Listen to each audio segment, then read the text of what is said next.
প্রিয় শিক্ষার্থীরা, আজকে আমি আলোচনা করব বাইনারি সংখ্যার রূপান্তর নিয়ে। বাইনারি সংখ্যার রূপান্তরে আমরা আজকের আলোচনার বিষয় দশমিক সংখ্যা থেকে কি করে বাইনারি সংখ্যাকে রূপান্তর করতে হয় সে বিষয়টা আমি দেখাবো।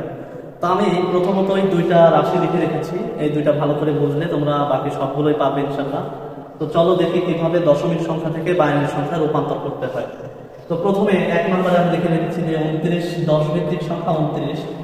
এটাকে আমরা কি করবো, দশমিক সংখ্যা থেকে বাইনারিতে রূপান্তর করবো। তো বাইনারিতে রূপান্তর করতে গেলে প্রথমত যে দশমিক সংখ্যাকে বাইনারিতে রূপান্তর করতে হবে সেটা লিখলাম 29। 29কে প্রথমত যেহেতু বাইনারি সংখ্যার ভিত্তি হলো 2, সুতরাং আমাদের সবগুলো দশমিক সংখ্যাকে 2 দিয়ে ভাগ করতে হবে। প্রথমে আমরা এখানে সংখ্যা লিখবো, এই পাশে লিখবো ভাগশেষ, অর্থাৎ 2 দিয়ে ভাগ করে করে ভাগশেষ কত থাকে সেটা লিখবো এই পাশে। তো 29কে 2 দিয়ে ভাগ করলে কতবার যায়? 14 বার যায়। আমরা জানি 14 দুগুণ 28, কিন্তু ছিল কত?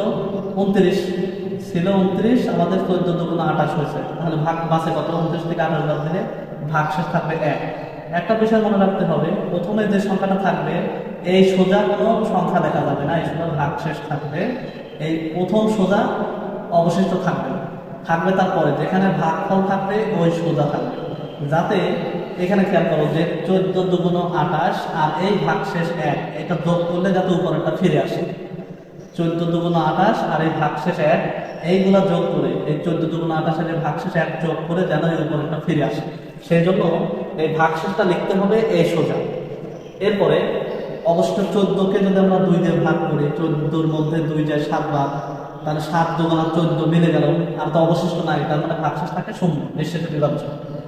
এরপরে আমরা যদি এই 7কে 2 দিয়ে ভাগ করি, 7-এর মধ্যে 2 কয়বার যায়? 3 বার, 3 দুগুণ 6, আর 1 অবশিষ্ট থাকে, সেই অবশিষ্টটা এই 3 সোজা এখানে।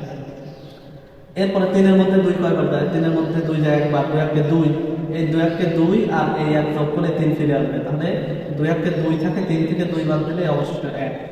এবার 1-এর মধ্যে তো 2 যায় না, 2 যায় না মানে এরকম যে 1-কে 2 দিয়ে ভাগ করা হয়, তাহলে কি হয়? 0 বার হয়। 0 বার গেলে 2 আর 0 গুণ করলে 0, অবশিষ্ট কত থাকে? 1 থাকে। তাহলে 2 1-এর মধ্যে যায় 0 বার, সেই জন্য 2 1-এর মধ্যে কতবার গেলে? 0 বার। 0 আর 2 গুণ করলে 0 আর 0, আর এই 1 যোগ করলে এই 1 ফিরে আসবে, তাহলে ভাগশেষ কত? 1। ভাগফলের এখানে 0, ভাগশেষ এখানে 1। আর আমরা জানি যে বাইনারি সংখ্যার নিচের দিক থেকে উপরের দিকে, অর্থাৎ বাম পাশ থেকে ডান পাশের দিকে মান স্থানীয় মান ছোট হয়ে থাকে, অর্থাৎ যত বামের দিকে যাবে বামের ডিজিটের স্থানীয় মানটা তত বড়। তাহলে আমার নিচের থেকে হলো এনএসবি হবে, এটা বাম পাশে বসবে, উপরের দিকে এলএসবি, অর্থাৎ পর্যায়ক্রমে প্রথমে এটা, তারপরে এটা, তারপরে এটা, এভাবে লিখতে হবে বাম পাশ থেকে। তো আমরা 29 ছিল দশমিক সংখ্যা, এটাকে বাইনারিতে রূপান্তর করে কি পাচ্ছি? 1 1 1 0 1, এটা বাম পাশ থেকে লিখতে হবে, বাম পাশে 1, তারপরে আর একটা 1, এই 1, এই 0, তারপরে 1, এটা 2 ভিত্তিক জন্য ভিত্তি 2 দিলাম। এখন চলো আমরা 100কে বাইনারিতে সংখ্যায় রূপান্তর করলে কত হবে দেখি। 100কে যদি আমরা 2 দিয়ে ভাগ করি তাহলে 50 বার যায়, 50 দুগুণ 100, কোনো অবশিষ্ট থাকে না, জন্য ভাগশেষ 0।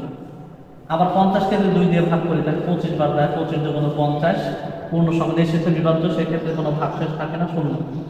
আবার 12-র মধ্যে 25-এর মধ্যে যদি আমরা 2 দিয়ে ভাগ করি, 25কে 2 দিয়ে ভাগ করলে 25 12 দুগুণ 24, 12 দুগুণ 24 আছে 25, তাহলে অবশিষ্ট থাকে, তাহলে এই অবশিষ্ট এখানে।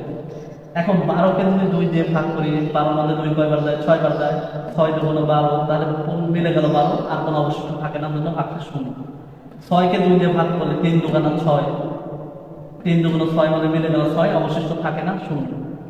এবার 3-এর মধ্যে 2 দিয়ে ভাগ করলে 2-1-কে 2, 3-এর মধ্যে 2 যায় একবার, 2-1-কে 2, অবশিষ্ট 1 থাকে, সেই একটা আমরা ভাগশেষ সোজা লিখলাম। এরপরে 2-এর ভিতর এইখানে এই অংশটাতে সবগুলোতে একই নিয়ম, 1-এর মধ্যে 2 0 বার যায়, 0 আর 2 গুণ করলে 0 থাকে, 0 আর 2 গুণ করলে 0, সাথে 1 যোগ করলে এই 1 ফিরে আসবে। তাহলে আমরা তো জানি নিচের দিকে থেকে হলো এমএসবি, থেকে উপরের দিকে এলএসবি, তাহলে আমাদের ছিল 10 ভিত্তিক 100, 10 ভিত্তিক সমান এখানে কি হবে? 1 1 0 0 1 0 0, এটা 2 ভিত্তিক। তো এভাবেই আমাদের সমাধান করতে হবে, অর্থাৎ দশমিক থেকে বাইনারিতে রূপান্তর করতে হবে। আশা করি বুঝতে পারছো। এখন বাকিগুলো তোমরা নিজেরাই পারবে ইনশাআল্লাহ।